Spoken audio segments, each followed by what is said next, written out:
Hello friends, उम्मीद है आप सब ठीक होंगे। दोस्तों, आज हम बात करेंगे कुछ ऐसी प्रॉब्लम्स की जो डायबिटीज़ के पेशेंट्स अपने डे टू डे लाइफ में रेगुलरली फेस करते हैं। पहली प्रॉब्लम, हाइपोग्लाइसीमिया, यानी कि ब्लड में शुगर की क्वांटिटी बहुत कम हो जाना। देखिए, ये बहुत कॉमन प्रॉब्लम है डायबिटिक पेशेंट्स में, स्पेशली उन पेशेंट्स में जो कि शुगर्स की मेडिसिन एक्सेस क्वांटिटी में ले रहे हैं, इंसुलिन एक्सेस क्वांटिटी में लगा रहे हैं, या उन पेशेंट्स में जिनमें लिवर और किडनी की प्रॉब्लम है और उस केस में वो ऐसी दवाइयाँ ले रहे हैं ब्लड ग्लूकोज की जिससे कि शुगर लो होने का बहुत रिस्क रहता है। इसके सिम्टम्स होते हैं हार्ट बीटिंग तेज़ होना, बहुत ज़्यादा पसीना आना, अनइजीनेस होना, कुछ केसेस में फेंटिंग भी हो सकती है। अगर आपको भूख बहुत ज़्यादा लग रही है तो ये भी एक सिम्टम होता है हाइपोग्लाइसीमिया का। अब इससे आप कैसे बच सकते हैं? नंबर पहली चीज़, जब भी आप प्लान कर रहे हैं घर से बहुत टाइम बाहर रहने का या ट्रैवल करने का, हमेशा अपने पास शुगर के पैकेट्स, जूस, कैंडीज़ या टॉफ़ीज़ कैरी करें।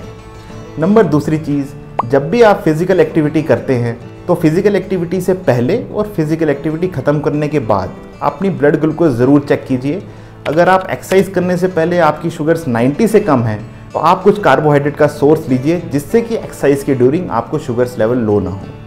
नंबर तीसरी चीज़, अगर आप इंसुलिन लगा रहे हैं तो मेक श्योर कीजिए कि जब भी आप इंसुलिन लगाएं उसके आधे घंटे बाद या 15-20 मिनट बाद खाना ज़रूर खाएं।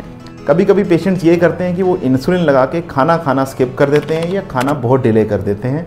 उस केसेस में भी सिवियर हाइपोग्लाइसीमिया होने का रिस्क बहुत बढ़ जाता है। इसके साथ साथ अगर आप अल्कोहल का रेगुलर बेसिस पे कंजम्पशन करते हैं तो अल्कोहल कंजम्पशन से भी आपको शुगर स्लो होने का बहुत रिस्क होता है, इसलिए अल्कोहल को आप टाटा बाय बाय कीजिए। नंबर दूसरी प्रॉब्लम आती है हाइपरग्लाइसीमिया की, यानी कि शुगर्स का बहुत ज़्यादा हाई होना। देखिए, अगर किसी को डायबिटीज़ की मेडिसिन चल रही है या इंसुलिन चल रहा है तो उनके शुगर्स यूजली स्टेबल रहते हैं, लेकिन कुछ कंडीशंस होती है जैसे कि स्ट्रेस के टाइम पे, जैसे कि अगर आपको फीवर आ रहा है या आप बीमार पड़ गए हैं या गैस्ट्रोएंटेराइटिस हो गया है, उस केस में शुगर्स आपके फ्लक्चुएट कर सकते हैं और शुगर्स बढ़े हुए भी आ सकते हैं। तो आपको सिम्टम्स महसूस हो सकते हैं जैसे कि प्यास ज़्यादा लगना, थकावट रहना, वेट लॉस होना, यूरिन बार बार आना।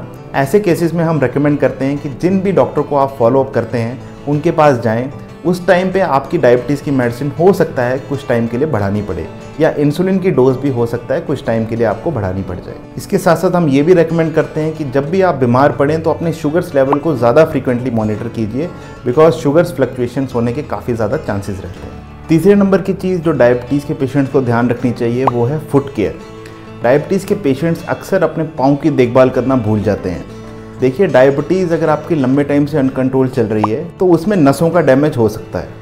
अब नसों का जब डैमेज होता है, स्पेशली हम पाँव के नसों के डैमेज की बात करें, तो उस कारण आपको सेंसेशन बहुत कम हो जाती है।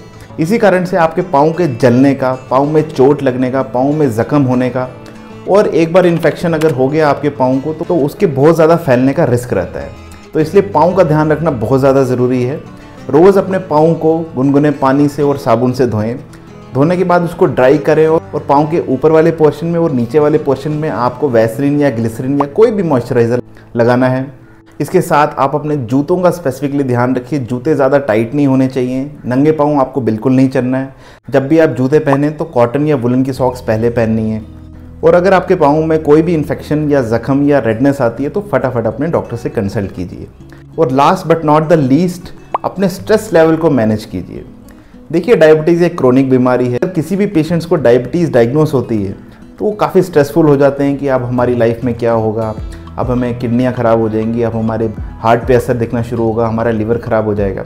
देखिए, हमेशा यही याद रखिए कि अगर आपकी डायबिटीज़ कंट्रोल में है तो आप एक नॉर्मल लाइफ स्पैन जी सकते हैं, लेकिन डायबिटीज़ अगर अनकंट्रोल चल रही है तो उस केस में आपको काफ़ी ज़्यादा प्रॉब्लम्स का सामना करना पड़ सकता है। तो स्ट्रेस लेवल अपना कम कीजिए, वॉक कीजिए, योगा कीजिए, आप मेडिटेशन ट्राई कर सकते हैं। किसी भी फिजिकल एक्टिविटी करने से, चाहे वो वॉकिंग हो, रनिंग हो, जिमिंग हो, उससे आपके स्ट्रेस लेवल रिड्यूस होंगे और आप हेल्दी भी रहेंगे।